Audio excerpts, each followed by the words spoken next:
Class 9th subject biology Hindi medium classes के all student ध्यान दें। आज आप लोगों को आर्थ्रोपोडा के बारे में बताया जाएगा। टॉपिक आपका है आज आर्थ्रोपोडा है, मोलस्का ईटीसी आदि। अब आप देखेंगे आर्थ्रोपोडा क्या है, इसके बारे में सबसे पहले देखिए। आर्थ्रोपोडा यह जंतु जगत का सबसे बड़ा संघ है। इनमें द्विपार्श्व सममित पाई जाती है, अर्थात द्विपार्श्व मतलब शरीर को दो बराबर अर्ध भागों में बांटा जा सकता है और शरीर खंडयुक्त होता है, शरीर खंडों में भी बंटा होता है। इनमें खुला प्रसंचरण तंत्र पाया जाता है। देखिए, ब्लड दो प्रकार के बातें हैं, एक बंद रुधिर प्रसंचरण तंत्र, एक खुला रुधिर प्रसंचरण तंत्र। मनुष्यों में बंद रुधिर प्रसंचरण तंत्र होता है क्योंकि उसमें नलिकाओं के द्वारा रुधिर बहता है। आर्थ्रोपोडा वाले इंसेक्टों में खुला रुधिर प्रसंचरण तंत्र पाया जाता है, अतः रुधिर वाहिकाओं में नहीं बहता है। ये देह गुहा रक्त से भरी होती है। इनमें जुड़े हुए पैर भी पाए जाते हैं। ये देह गुहा रक्त से भरी होती कहने का मतलब एक ग्रंथि होती है जिसमें रक्त भरा होता है, अर्थात ये वाहिका के द्वारा नहीं बहता है, इकट्ठे रहता है, इसलिए इसे खुला प्रसंचरण तंत्र कहते हैं। और जो बंद होकर चलते हैं, नलिकाओं बराबर बहते हैं, उसे जो है बंद रुधिर प्रसंचरण तंत्र कहते हैं। इस प्रकार इनमें जुड़े हुए पैर भी पाए जाते हैं चलने के लिए। कुछ सामान्य उदाहरण हैं भी, जैसे झींगा। झींगा क्या है? झींगा एक जो है पहली मान होता है।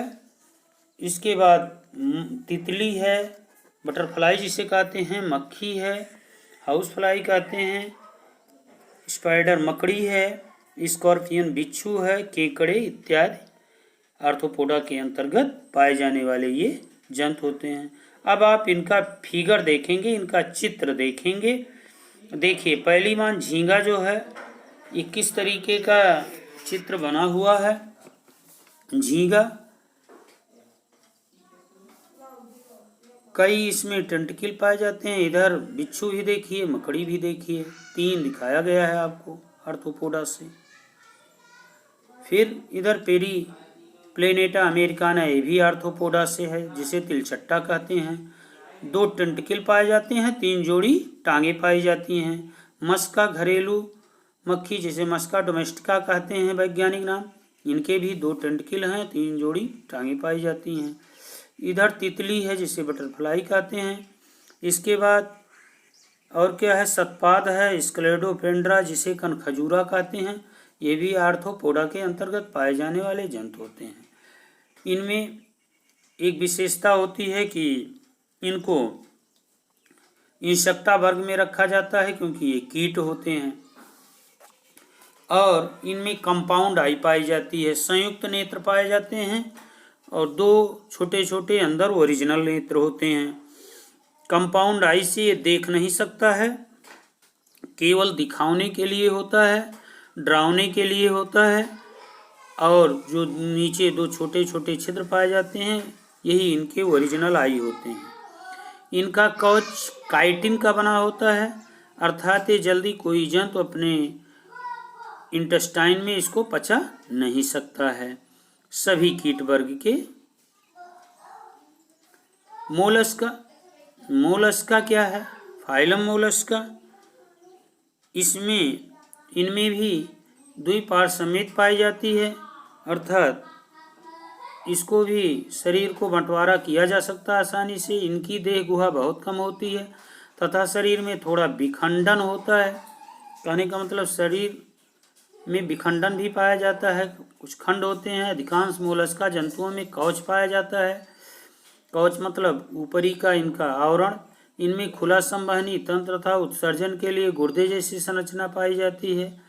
उत्सर्जन आदि पदार्थ को निकालने के लिए इनमें गुर्दा भी होते हैं, जैसे आपके घोंघा हो गए, सीप हो गए इत्यादि हो गए। तो घोंघा है, सीप है, ये सब फाइलम मोलस्का के अंतर्गत पाए जाने वाले क्या हैं? जंतु हैं। काइटान भी इसी के अंतर्गत आता है, ऑक्टोपस भी इसी के अंतर्गत आता है, यूनियो भी इसी के अंतर्गत है, अर्थात मोलस्का के अंतर्गत कई आप जंतु देख रहे हैं जो इनकी विशेष विशेषता होती है कि शरीर द्विपार्श्व सममित होता है और देह गुहा बहुत कम होती है और शरीर में थोड़ा क्या होता है, विखंडन होता है। कवच इनका पाइला जैसे हो गया, सीपी हो गया, बहुत हार्ड होता है। क्यों हार्ड होता है? क्योंकि इनका कवच कैल्शियम कार्बोनेट का बना होता है।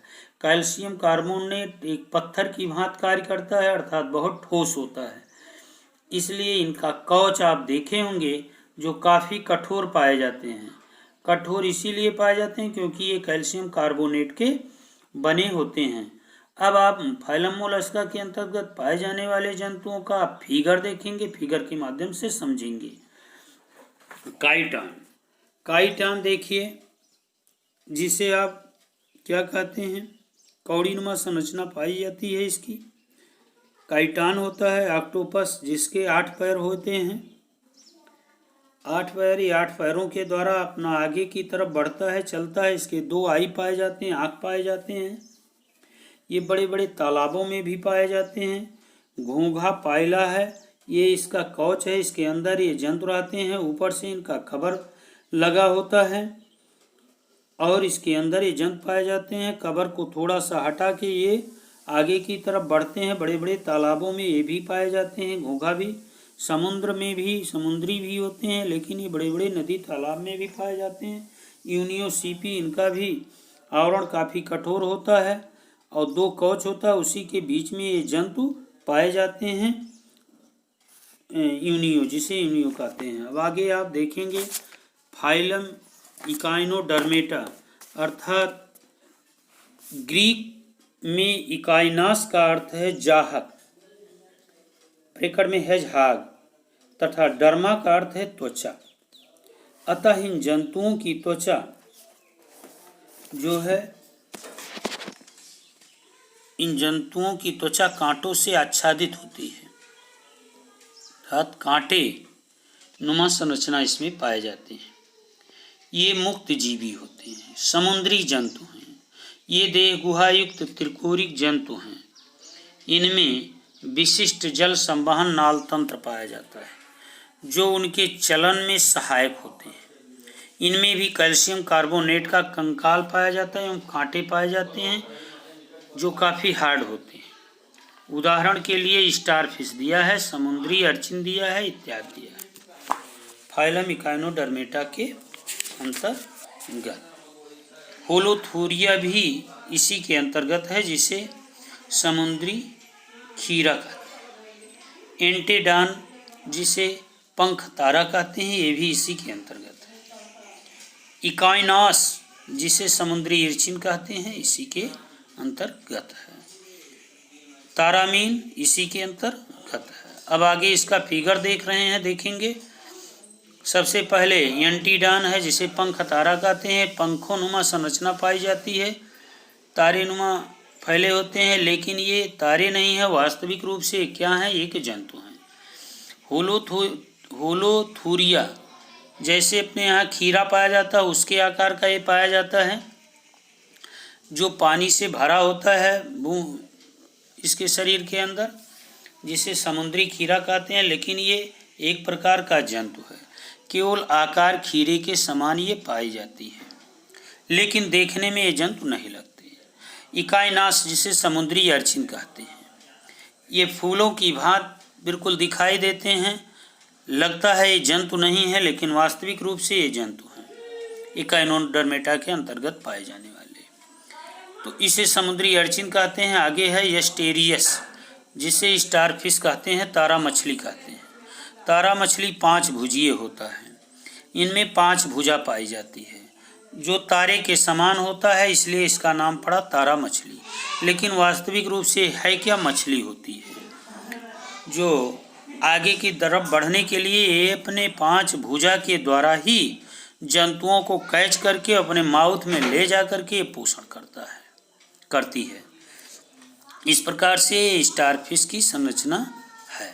अब आगे आप देखेंगे फाइलम प्रोटोकार्डेटा, ये भी द्विपार्श्व सममित तिरकोरिक एवं देहगुहा युक्त जंतु हैं। इसके अतिरिक्त ये शारीरिक संरचनाओं के कुछ नए लक्षण दर्शाते हैं, जैसे कि नोटोकार्ड।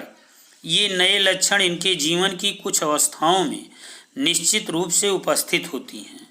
नोटोकार्ड क्षण की तरह की एक लंबी संरचना है जो जंतुओं के पृष्ठभाग पर पाई जाती है। ये तंत्रिका ऊतक को आहार नाल से अलग करती है। तो इस प्रकार से ये द्विपार्श्व सममित का अर्थ है इनका भी शरीर को दो भागों में बांटा जा सकता है। त्रिकोरिक भी होता है, 3 कोरक के होते हैं, देहगुहा युक्त जंतु भी है। इसके अतिरिक्त शारीरिक संरचना के कुछ नए लक्षण दर्शाते हैं नोटोकार्ड के। ये लक्षण क्या हैं आप देखेंगे।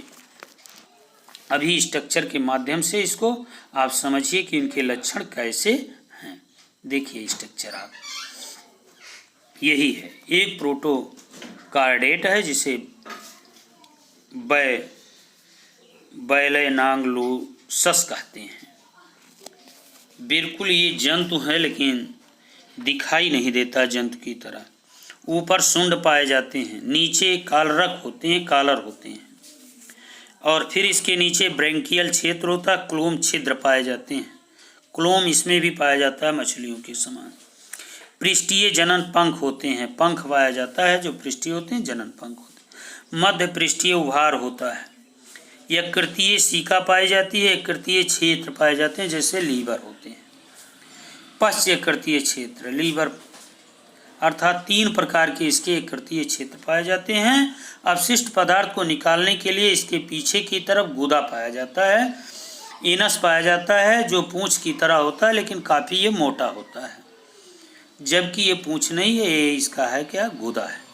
आगे ये थोड़ा सा सुंड के आकार का होता है, इसलिए इसकी संरचना सुंड को व्यक्त की जाती है। इस प्रकार से ये फाइलम यहीं पर एंड किया जाता है। Thank you.